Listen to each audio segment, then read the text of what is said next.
ఆంధ్ర యువగలం. ప్రజల మాటే మా నోట.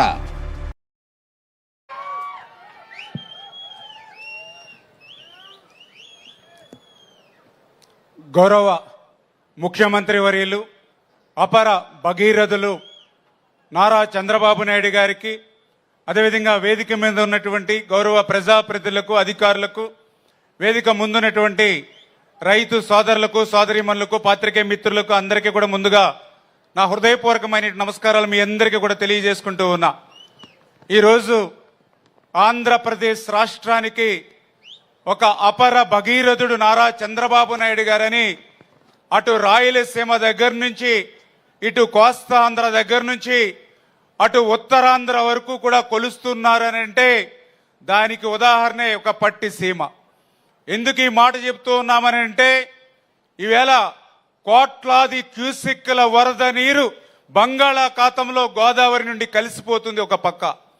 మరొక పక్క కృష్ణమ్మ చెంతన డెల్టా నేలలు బీటల వారి రాయలసీమ కరువు రక్కసల్లో చిక్కుకున్నటువంటి స్థితిలో అటువంటి గోదావరి వరద నీరుని పోలవరం ప్రాజెక్టు కట్టే లోపుగా వినియోగించుకోవాలనేటువంటి ఒక విజన్తో, ముందు చూపుతో గోదావరి నీటిని పట్టి సీమకు అందించడమే పట్టిసీమ ఆ రూపకల్పన చేసినటువంటి మహనీయులు మనందరి ఆరాధ్య దైవం నారా చంద్రబాబు నాయుడు గారి అనేటువంటి విషయాన్ని స్పష్టంగా ఈ సందర్భంగా తెలియజేసుకుంటూ ఉన్నా.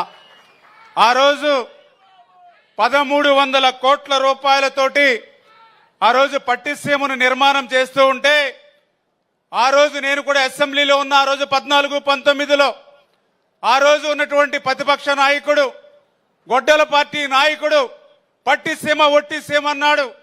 పట్టిసీమ 1300 కోట్ల రూపాయలు నీటి పాలు చేస్తున్నారని చెప్పాడు. రేపు అధికారంలోకి వచ్చాక పట్టిసీమ పంపులు పీకేస్తానని చెప్పాడు ఆ రోజు కూడా గొడ్డల పార్టీ నాయకుడు. మరి ఈ రోజు అదే గొడ్డల పార్టీ నాయకుడు ఈ కృష్ణా డెల్టాకు గాని, రాయలసీమకు గాని ఏమి సమాధానం చెప్తాడని ఈ రోజు ప్రశ్నిస్తూ ఉన్నా. ఎందుకంటే ఆ రోజు 1300 కోట్ల రూపాయలు చంద్రబాబు నాయుడు గారు పట్టిసీమకు వెచ్చిస్తే, ఈ రోజు 50,000 కోట్ల సంపద ఈవేళ పట్టిసీమ సృష్టించింది. ఈ రోజు ఆ 1300 కోట్ల పట్టిసీమే ఈ రోజు కృష్ణా డెల్టాకు 450 టీమ్స్ ఇలా నీరునిచ్చింది. మేము మొన్న ఈ సీజన్ లో పంపులు ఆన్ చేసి వారం రోజులు కాకుండానే 3 టీఎంసీల నీటిని కృష్ణా నదికి వరద నీరు మోసుకొచ్చింది గోదావరి. ఈవేళ మీరు చూస్తూ ఉన్నారు, ఏదైతే ఇక కృష్ణా నదికి ఎగువన ఒక ఆల్మెట్టి, నారాయణపూర్, అదేవిధంగా మరి శ్రీశైలం, నాగార్జున సాగర్, జోరాల ఎగువనున్నటువంటి ఏ ప్రాజెక్టు కూడా ఈ రోజుకి నిండనటువంటి పరిస్థితి. ఏ ప్రాజెక్టు నుంచి కూడా ఒక చుక్క నీరు కిందకి రానిటువంటి పరిస్థితి. ఇటువంటి స్థితిలో కృష్ణా నదికి నీరు వచ్చింది అని అంటే అది చంద్రబాబు నాయుడు గారు ముందు చూపుతో ఆ రోజు పట్టిసీమ గోదావరి నుంచి కృష్ణాకు అనుసంధానం చేసినటువంటి ఆయన ముందు చూపు అనే విషయాన్ని సందర్భంగా తెలియజేసుకుంటూ ఉన్నా. ఎందుకు ఈ మాట చెప్తూ ఉన్నామనంటే, ఆ యొక్క గొడ్డల పార్టీ అంటే రాక్షస మనస్తత్వం. పూర్వం కూడా పురాణాల్లో మనం చదివేవాళ్ళం. ఆ రోజు లోక కళ్యాణం కోసం ఋషులు యజ్ఞాలు చేస్తూ ఉంటే రాక్షసులు మాంసం ముద్దలు వేసేవారు యజ్ఞాల్లో, యజ్ఞఫలం సిద్ధించకూడదని. అదేవిధంగా ఈవేళ ఆర్నిసలు చంద్రబాబు నాయుడు గారి రాష్ట్ర అభివృద్ధి కోసం పనిచేస్తూ ఉంటే ఈ యొక్క గొడ్డల పార్టీ రాక్షస మనస్తత్వంతో ఎక్కడికక్కడ అడ్డంకులు, అవరోధాలు సృష్టిస్తున్నటువంటి పరిస్థితిని కూడా మనందరం కూడా గమనించాలి.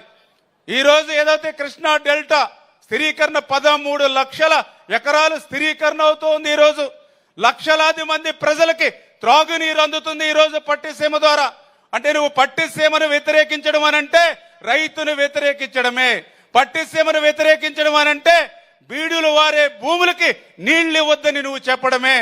అంటే ఇక్కడ ఉన్నటువంటి కృష్ణా డెల్టా ప్రజలు గాని ఈ యొక్క కృష్ణా డెల్టాకు ఉపయోగించుకున్న నీటిని శ్రీశైలంలో సేవ్ చేసుకుని రాయలసీమ సస్యశ్యామలం చేస్తే సహించలేనిటువంటి గొడ్డల పార్టీ ఈ రాష్ట్రానికి అవసరమా అనే విషయాన్ని ఈవేళ ప్రతి రైతు, ప్రతి ఒక్కరు కూడా ప్రశ్నించవలసినటువంటి అవసరం ఈ రోజు మనందరి మీద ఉంది అని ఈ సందర్భంగా తెలియజేసుకుంటూ, మరి ఈ రకంగా ఆంధ్రప్రదేశ్ రాష్ట్రాన్ని భవిష్యత్తులో కూడా కరువు రహిత రాష్ట్రంగా మార్చాలనేటువంటి చంద్రబాబు నాయుడు గారి యొక్క సంకల్పానికి మనందరం కూడా పూర్తి స్థాయిలో మద్దతుగా ఉండాలని మరొక్కసారి మీ అందరినీ కూడా కోరుకుంటూ సెలవు తీసుకుంటూ మరి ఈరోజు కేఎల్ రావు గారు మరి నిజంగా ఆయన స్ఫూర్తితో ఈవేళ పనిచేస్తున్నటువంటి ప్రభుత్వం మన చంద్రబాబు నాయుడు గారి ప్రభుత్వం.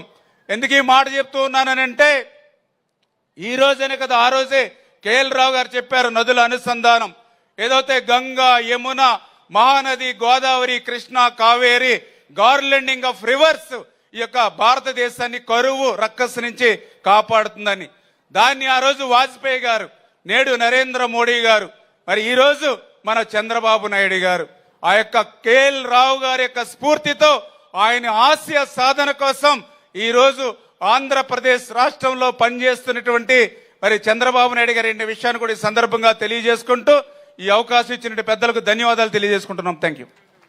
ధన్యవాదములు సార్. ఆంధ్రప్రదేశ్ అమరావతిని అన్నపూర్ణగా దేశానికే స్ఫూర్తిదాయకంగా నిలిచేలా